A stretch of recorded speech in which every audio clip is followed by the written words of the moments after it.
Okay, let's get into this. Have you ever really, stopped to define the best? Especially with music, it's so personal, isn't it?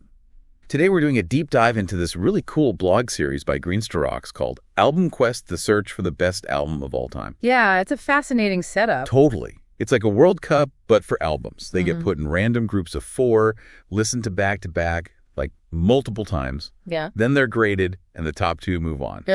It's this kind of rigorous way to find your own, juiced album, your greatest of all time. And what I find great is how upfront Greenstocks is. They're like, look, I don't own every classic album. And maybe more importantly, sometimes they just don't rate those albums that everyone calls classics all that highly. Right. It really boils down to that old saying, de gustibus non est disputandum. You just can't argue about taste. Mm-hmm. And the random groups, the repeated listens, that forces a comparison that, well, it actively fights against just picking what you already think is best. It's honest. So let's look at one specific part, episode 6.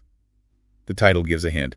Sumner and Marr combined to defeat some decent competition. Okay, group 6. Let's see. All right, so in this group, you had electronic's self-titled album, Pink Floyd's Wish You Were Here.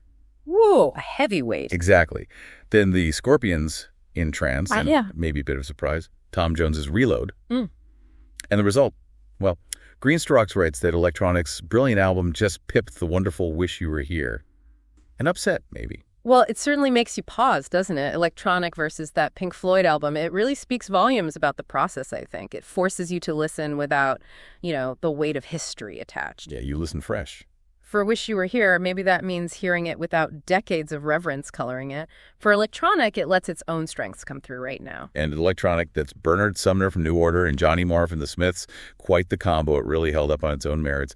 Greenstocks said it still sounds fresh and cool, and highlighted a couple of killer pop tunes like Getting Away With It.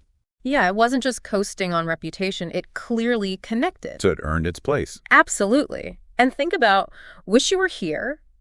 It's peak Floyd in many ways, right? Wow. You've got those long, kind of dreamy guitar parts, Shine on You, Crazy Diamond, obviously, the sampled sounds building that atmosphere, and always that sort of anti-establishment feeling underneath it all. Classic stuff. Definitely.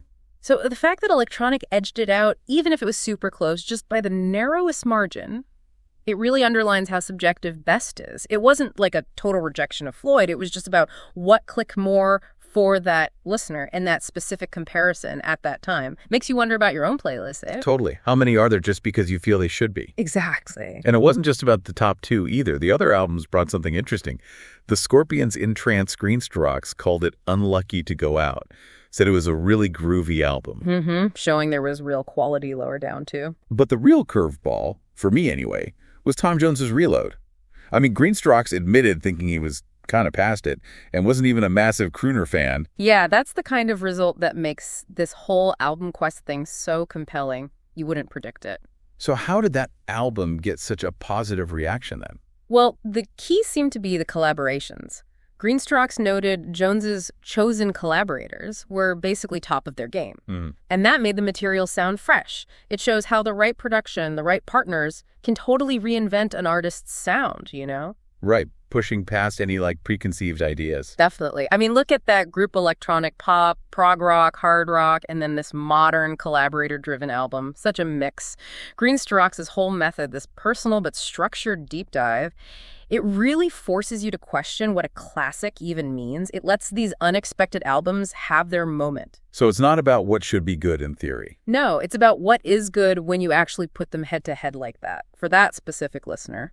So recapping Group 6. Electronic pulls off a surprise win over Pink Floyd, and a Tom Jones album from the late 90s really impresses, even against expectations. It just shows what this kind of personal, systematic listening can uncover. Which leads to a thought, doesn't it? If one person's structured journey can shake up the established order of classic albums and find new favorites, well, what does that suggest about how you go about finding or defining the best music in your own life? How will does your personal taste, maybe nudged by unexpected finds, shape what you truly value? Something to think about next time you hit play.